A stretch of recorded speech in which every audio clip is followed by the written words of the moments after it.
Hey, it's Terry Gorry, and this is the Irish Law and Small Business Podcast.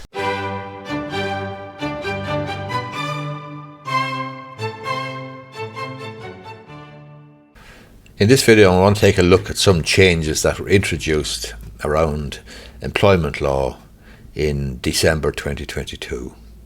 The European Union Transparent and Predictable Working Conditions Regulations of 2022, Statutory Instrument 686 of 2022, is the relevant statutory instrument which gives effect to the European Directive.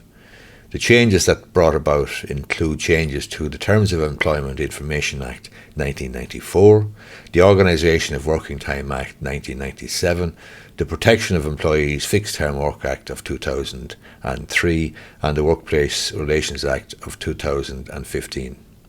First change is the Terms of Employment Information Act 1994 includes a change to the 5-day statement that was previously required and provides certain further information must be provided in the 5-day statement to be given to the employee.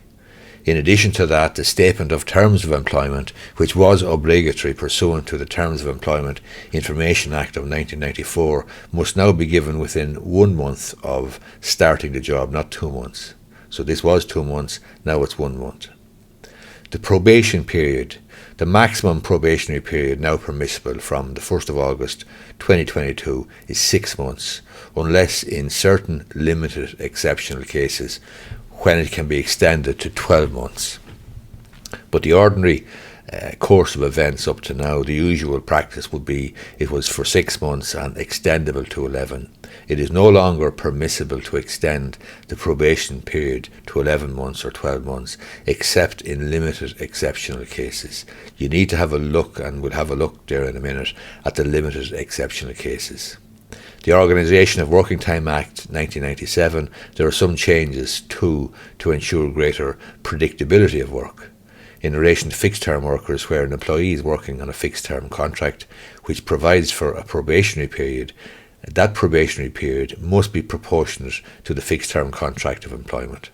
In other words, you couldn't be on probation for the entire length of the fixed-term contract. The Workplace Relations Act of 2015 is amended as well to allow complaints to be heard in respect of these regulations. As I say, there's another one there to do with parallel employment. An employee cannot be penalised for or prohibited from taking up employment with another employer outside the work schedule established with the first employer. So that gives greater flexibility for an employee to take up another job, perhaps a part-time job or whatever. The relevant statutory instrument is number 686 of 2022. And to take a look at that, I want to just double check on the probation situation. So the maximum duration of the probationary period will be 6 months. That's the maximum period. The probationary period of a public servant shall not exceed 12 months. So a public servant is different from a private sector worker. The probationary period referred to on an exceptional basis may be longer, where such longer period does not exceed 12 months and would be in the interest of the employee. So where it might be in the interest of the employee would be where an employer is in two minds after perhaps 5 months, and if the decision is between terminating the employee, terminating the contract of employment on the basis that the employee is not suitable, or extending it to 12 months for the employer to have more time to look at the situation and see how the employee does and give the employee the opportunity to meet the required standard, then in that exceptional basis, it can be extended to 12 months.